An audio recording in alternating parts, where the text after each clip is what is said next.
Hello, जैसा कि आप जानते हैं कि हम हिंदी साहित्य का इतिहास पाठ पढ़कर रोज़ डालते हैं और ताकि आप उसे सुनकर अपने एग्ज़ाम में लाभ उठा सकें। तो जैसा कि आपने अगले वीडियो में देखा और सुना होगा कि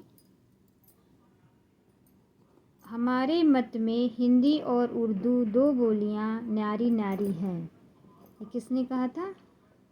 तो ये कहे थे, के संबंध में मत है, ये है आपके भाषा ठेठ सरल और हिंदी चिर में संस्कृति कुछ रसिक शब्द हैं। रघुवंश प्रकरण और शिव राजा लक्ष्मण सिंह की बोली है। ठीक है, किसकी है दिखाती हूँ मैं आपको पेंसिल से। यहाँ पर ये है राजा लक्ष्मण सिंह की भाषा के संबंध में मत स्पष्ट शब्दों में प्रकट किया गया है। हमारे मत में हिंदी और उर्दू दो बोलियां न्यारी न्यारी है, आ सकता है। तो किस किताब से है ये है आचार्य रामचंद्र शुक्ल की किताब से। और मत किसका है? तो ये है राजा लक्ष्मण सिंह जी की। आगे देखिए, अब भारत की देश भाषाओं के अध्ययन की ओर इंग्लैंड के लोगों का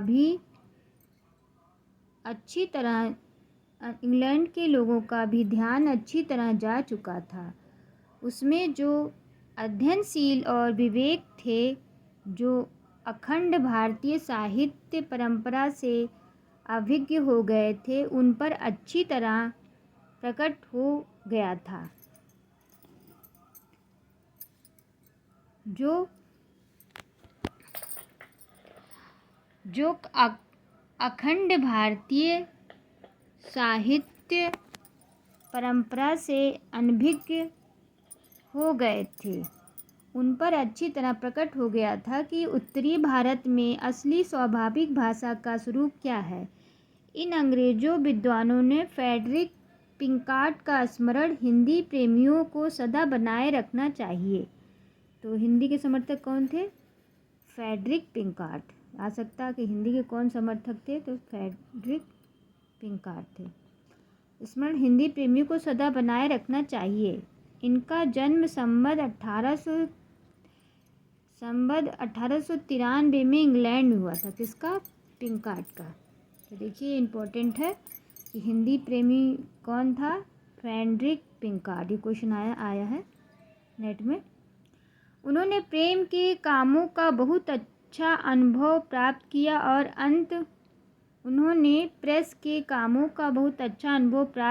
और अंत में लंदन की प्रसिद्ध Allen and company WH Allen and Co 13 Waterloo Place Pall Mall SW के विशाल छापे खाने में मैनेजर थे। कौन से? SW पाल माल SW के मैनेजर थे। वहीं वे अपने जीवन के अंतिम दिनों के कुछ पहले तक शांतिपूर्वक रहकर भारतीय साहित्य और भारतीय जनहित के लिए बराबर उद्योग करते रहे।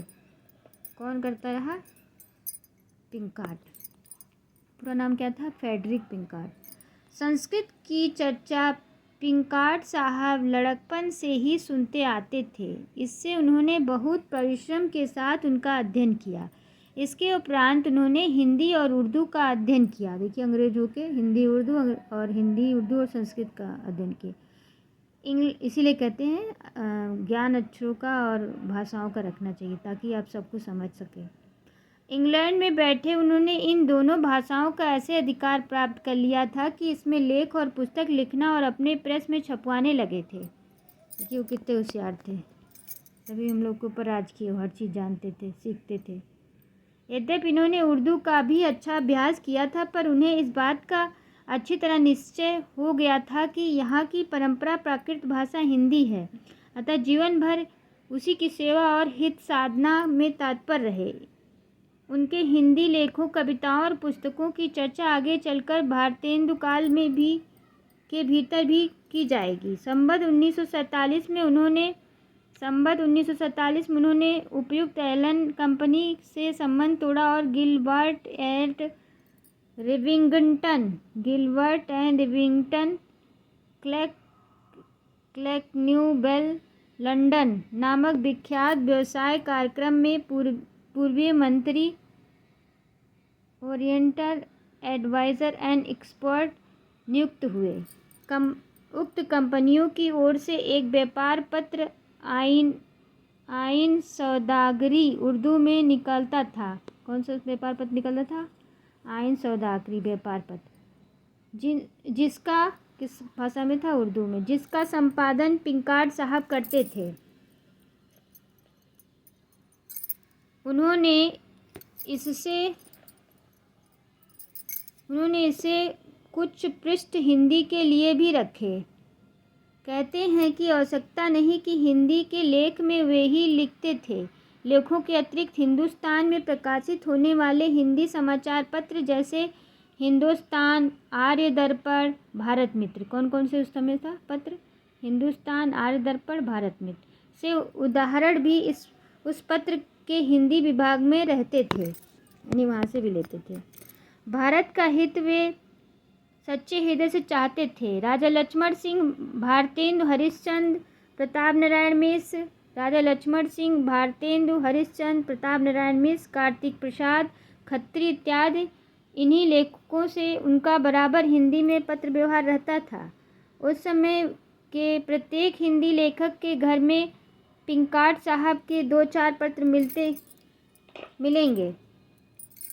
हिंदी के लेखकों और ग्रंथकारों का परिचय इंग्लैंड वालों को वहाँ के पत्रों में लिख कर वे बराबर दिया करते थे। संवत 1997 नवंबर सन 1895 में वे रिया घास, जिसके रेशों से अच्छे कपड़े बनते थे, की खेती का प्रचार करने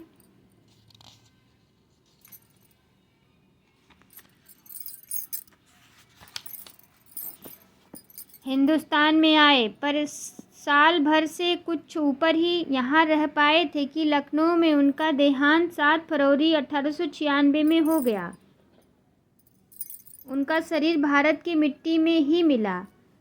संवत 1919 में जब राजा लक्ष्मण सिंह ने शकुंतला नाटक लिखा, तब उनकी भाषा देख वे बहुत ही प्रसन्न हुए और उनका एक बहुत सुंदर परिचय उन्होंने लिखा।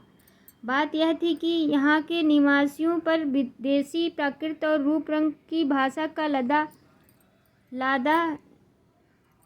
लादा जाना वे बहुत अनुचित समझते थे। अपना यह विचार उन्होंने अपने उस अंग्रेजी लेख में स्पष्ट रूप से व्यक्त किया है कि जो उन्होंने बाबू अयोध्या प्रसाद खत्री के खड़ी बोली का पद की भूमिका के रूप में लिखा था। देखिए उसमें वे क्या कहते थे। पिंकार्ड का है, देखिए क्या लिखते हैं पिंकार्ड। फारसी मिश्रित हिंदी अर्थात उर्दू या हिंदुस्तानी के अदालती भाषा बनाए जाने के कारण उनकी बड़ी उन्नति हुई। इससे साहित्य की एक नई भाषा ही खड़ी हो गई। पश्चिमोत्तर प्रदेश के निवासी जिनकी यह भाषा कही जाती है, इसे एक विदेशी भाषा की तरह स्कूलों में सीखने के लिए विवश किए जाते हैं। पहले कहा जा चुका है कि शिव प्रसाद ने उर्दू की ओर झुकाव हो जाने पर भी साहित्य की पाठ्यपुस्तकें गुटका में भाषा का आदर्श हिंदी ही रखा। गुटका किसका है? पाठ्यपुस्तक, साहित्य पाठ्यपुस्तक, यह है शिव प्रसाद का। आदर्श हिंदी रखा। उक्त गुटका में उन्होंने राजा भोज का सपना, रानी केतकी की कहानी के साथ राजा लक्ष्मण सिंह की शकुंतला नाटक का भी बहुत सा अंश रखा। पहला गुटका शायद संवत 1924 में प्रकाशित हुआ था। संवत 1919 और 1924 के बीच कई संवाद पत्र हिंदी में निकले। प्रजा हितैषी का उल्लेख हो चुका है। संवत 1920 में लोकमित्र नाम का एक पत्र ईसाई धर्म प्रचार के लिए आगरा सिकंदरे से निकाला था। कहाँ से निकाला था? ईसाई धर्म के प्रचार के लिए लोकमित्र सिकंदरे से, जिसकी भाषा शुद्ध हिंदी होती थी। लखनऊ में जो अवध अखबार उर्दू निकलने लगा था, उसके कुछ भाग में हिंदी के लेख भी रहते थे। जिस प्रकार इधर संयुक्त प्रांत में राजर्षि प्रसाद शिक्षा विभाग में रहकर हिंदी की किसी न किसी रूप में रक्षा कर रहे थे, उसी प्रकार पंजाब में बाबू नवीन चंद्र राय महाशय कर रहे थे। संवत 1920 और 1937 के बीच नवीन बाबू ने भिन्न भिन्न विषयों की बहुत सी हिंदी पुस्तकें तैयार की और दूसरों से तैयार कराई। ये पुस्तकें बहुत दिन तक वहाँ कोर्स में रही। पंजाब में स्त्री शिक्षा का प्रचार करने वालों में ये मुख्य थे। शिक्षा कौन था? नवीन चंद्र राय। शिक्षा प्रचार के साथ साथ समाज सुधार आदि के उद्योग में भी बराबर रहा करते थे। ईसाइयों के प्रभाव को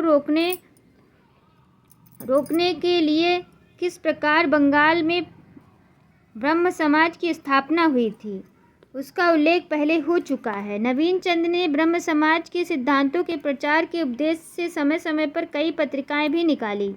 संवत 1924 में मार्च सन 1867 में उनकी ज्ञान प्रदायिनी पत्रिका, किसने निकाला था ज्ञान प्रदायिनी पत्रिका? कौन थे? नवीन चंद्र थे। ज्ञान प्रदायिनी पत्रिका किसने निकाली थी? नवीन चंद्र ने ज्ञान प्रदाय जो स्त्रियों के उद्धार के लिए निकाली, जिससे ब्रह्म समाज का जो था नियम शिक्षा संबंधी तथा साधारण ज्ञान विज्ञानपूर्ण लेख भी रहा करते थे। यहाँ पर यह कह देना आवश्यक है कि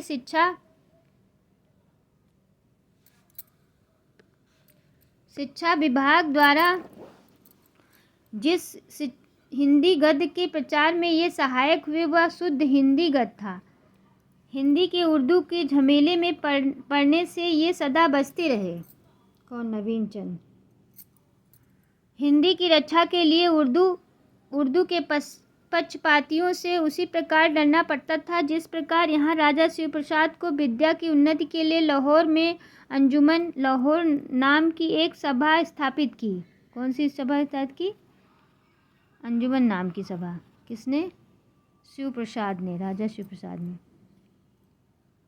आ सकता है, देखिए राजा शिव प्रसाद ने एक सभा स्थापित की जिसका अंजुमन सभा नाम, जो लाहौर में नाम की एक सभा स्थापित हुई। संवत 1923 के उसके एक अधिवेशन में किसी सैयद हादी हुसैन खां के एक व्याख्यान देकर उर्दू को ही दिशा में प्रचलित होने के योग्य कहा। उस सभा में दूसरी बैठक में नवीन बाबू खां साहब के व्याख्यान का पूरा खंडन करते हुए कहा। क्या कहा? नवीन बाबू ने खां साहब का खंडन करते हुए लिखा, उर्दू के प्रचलित होने से देशवासियों को कोई लाभ ना होगा, क्योंकि वह भाषा खास मुसलमानों की है। उसमें मुसलमानों की व्यर्थ बहुत से अरबी फारसी के शब्द भर दिए हैं, पद भर दिए हैं। पद पर छंदोबद्ध रचना के भी उर्दू उत्पत्ति नहीं। हिंदुओं का यह कर्तव्य है कि अपनी परंपरागत भाषा की उन्नति करते चले। उर्दू में आशिकी कविता के अतिरिक्त किसी गंभीर विषय को व्यक्त करने की शक्ति ही नहीं है। क्या लिख रहे हैं? आशिकी कविता करने के सिवा और कोई शक्ति नहीं है उर्दू में। नवीन बाबू ने इस व्याख्यान को खराब पाकर इस्लामी तहजीब के पुराने हावी हिंदी के पक्के दुश्मन गासत अत्तासी फ्रांस में बैठे बैठे बहुत झल्लाए और अपने एक प्रवचन में उन्होंने बड़े जोश के साथ हिंदी का विरोध और उर्दू का पक्षमंडल किया तथा नवीन बाबू को कट्टर हिंदू कहा। अब यह फ्रांसीसी हिंदी से इतना चिढ़ने लगा था कि उसके मूल पर ही उसने कुठार चलाना चाहा और बिम्स साहब बिम्स का हवाला देते हुए कह डाला कि हिंदी तो एक पुरानी भाषा थी। क्या कहा? गासतासी ने हिंदी को पुरानी भाषा कहा जो संस्कृत से बहुत पहले प्रचलित थी। आर्यों ने आकर उसका नाश किया। बिम्स ने कहा कि पुरानी भाषा है ये, आर्यों ने उसका नाश किया और जो बचे शब्द रह गए उनकी व्युत्पत्ति से संस्कृत से सिद्ध करने का रास्ता निकाला।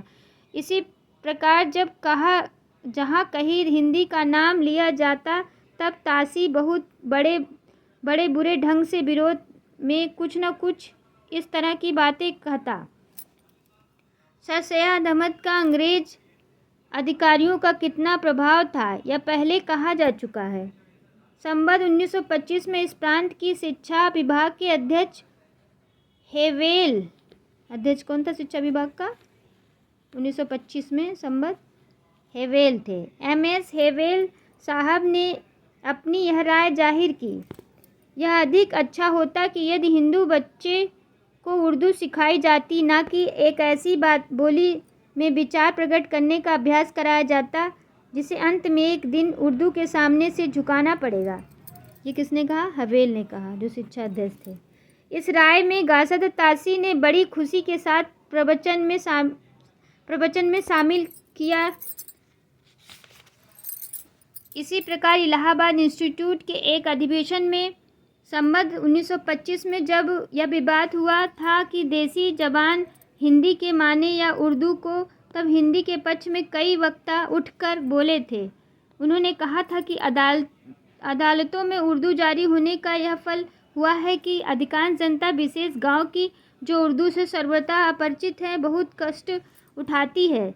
इससे हिंदी का जारी होना बहुत आवश्यक है। बोलने वालों में से किसी ने कहा कि केवल अक्षर नागरी के रहें, और कुछ लोगों ने कहा कि भाषा भी बदलकर सीधी सादी की जाए। इस प्रकार भी गासद तासी ने हिंदी के पक्ष में बोलने वालों का उपहास किया था। उसी काल में इंडियन डेली न्यूज़ के एक लेख में हिंदी प्रचलित किए जाने की आवश्यकता दिखाई गई थी। उसका भी जवाब देना तासी साहब खड़े हुए थे। अवध अखबार में जब एक बार हिंदी के पक्ष में लेख छपा था, तब भी उन्होंने उसके संपादक की राय का जिक्र करते हुए हिंदी को एक भद्दी बोली कहा था। कौन कहा भद्दी बोली? गासद तासी, जिसके अक्षर भी देखने में सुडौल नहीं लगते। शिक्षा के आंदोलन के साथ ही साथ ईसाई मत का प्रचार रोकने के लिए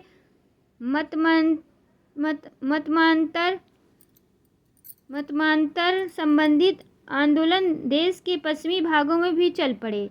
पैगंबरी एकेश्वरवाद की ओर नवशिक्षित लोगों को खींचते देख स्वामी दयानंद सरस्वती वैदिक एकेश्वरवादी लेकर खड़े हुए, और संवत 1920 में उन्होंने अनेक नगरों में घूम कर व्याख्यान देना आरंभ किया। किसने? दयानंद सरस्वती जी, जो विवेकानंद के गुरु थे। कहने की आवश्यकता नहीं है कि व्याख्यान देश में बहुत दूर दूर तक प्रचलित साधु हिंदी भाषा में ही होते थे। स्वामी जी ने अपना सात्यार्थ प्रकाश, किसका है? दयानंद सरस्वती का है। सात्यार्थ प्रकाश जो हिंदी या आर्य भाषा में प्रकाशित ही किया, वेदों के भाष्य भी संस्कृत और हिंदी दोनों में किए। स्वामी जी के अनुयायी हिंदी को आर्य भाषा कहते थे। स्वामी जी ने संवत 1922 में आर्य समाज की स्थापना की और सब आर्य समाजियों के लिए हिंदी या आर्य भाषा का पढ़ना आवश्यक ठहराया। संयुक्त प्रांत के पश्चिमी जिले और पंजाब में आर्य समाज की प्रभाव से हिंदी गद्य का प्रचार बड़ी तेजी से हुआ। पंजाबी बोली में लिखित साहित्य न होने से और मुसलमानों के बहुत अधिक संपर्क में पंजाब वालों के लिखने पढ़ने की भाषा उर्दू हो रही थी। आज जो पंजाब में हिंदी की पूरी चर्चा सुनाई देती है, इन्हीं की बदौलत है। किसके बदौलत? दयानंद सरस्वती के बदौलत। ठीक है, क्या नाम है? स्वामी दयानंद सरस्वती, इन्हीं के बदौलत है। संवत 1910 के लगभग ही विलक्षण प्रतिभाशाली विद्वान श्रद्धाराम फुल्लौरी के व्याख्यान और कथाओं की धूम पंजाब में आरंभ हुई। श्रद्धाराम जालंधर के पदारी गोकुलनाथ के व्याख्यान के प्रभाव से कपूरथला नरेश महाराज रणबीर सिंह ईसाई मत की ओर झुक रहे थे। पंडित श्रद्धाराम जी तुरंत संवत 1920 में कपूरथला पहुंचे और उन्होंने महाराज के सब संशय का समाधान करके प्राचीन वर्णश्रम धर्म का ऐसा सुंदर निरूपण किया कि सब लोग मुग्ध हो गए। पंजाब के सब छोटे बड़े स्थानों में घूमकर पंजाब श्रद्धाराम जी उपदेश और